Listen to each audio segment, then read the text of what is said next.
High everyone, स्वागत छ तपाईहरुलाई फेरि पनि अर्को एउटा नयाँ भिडियोमा।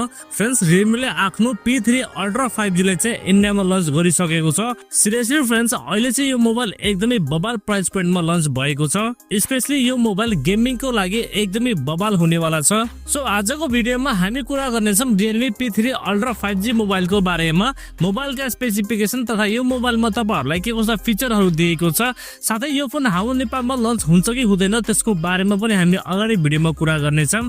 त्यसैले यो भिडियोलाई एकछिन पनि स्किप नगरी अन्त्यसम्म हेर्नु होला।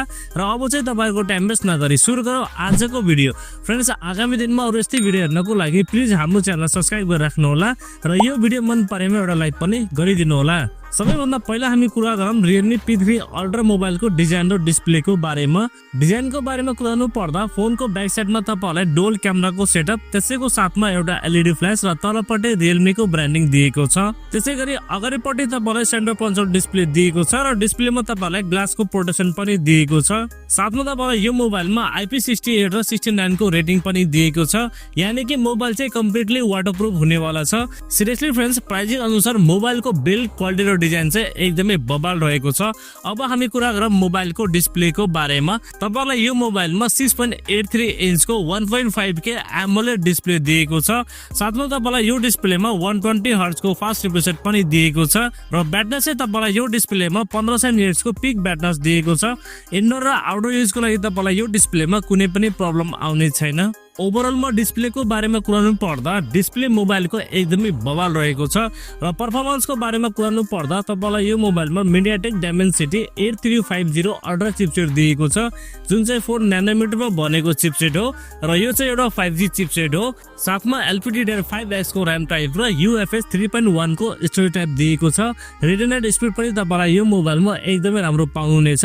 फ्रेन्ड्स, अब यो चिपसेटको एन्तुतो स्कोरको बारेमा कुरानु पर्दा यसको स्कोर भने 1.45 मिलियन जति आउँदछ, यानी कि तपाईहरुले यो मोबाइलमा 120 FPS सम्म मजाले गेमिङ खेल्न सक्नुहुनेछ।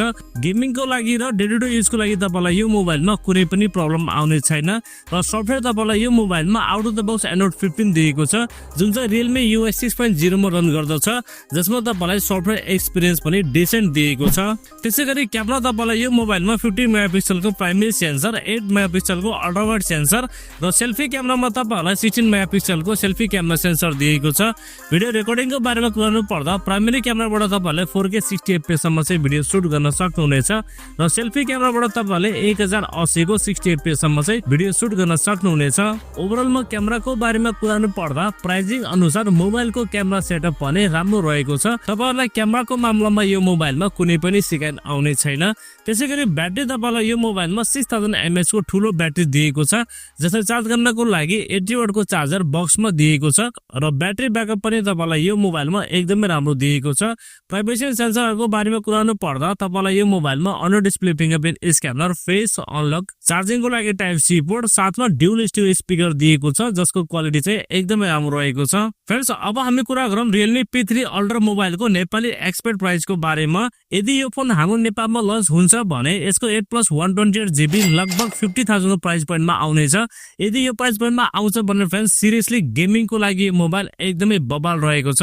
अब लन्च डेटको बारेमा कुरानु पर्दा फ्रेन्ड्स, अहिले चाहिँ हाम्रो यो मोबाइलको कुनै पनि अपडेट मिलेको छैन। यदि अपडेट मिलेपछि हामी तपाईहरुको लागि यो मोबाइलको डेडिकेटेड भिडियो बनाएर आफ्नो च्यानलमा अपलोड गर्नेछौँ। त्यसको लागि प्लिज च्यानललाई सब्स्क्राइब गरेर राख्नु होला। ल त साथीहरु, यति थियो आजको भिडियो तपाईलाई कस्तो लाग्यो? भिडियो मन परेमा एउटा लाइक पनि गरिदिनु होला।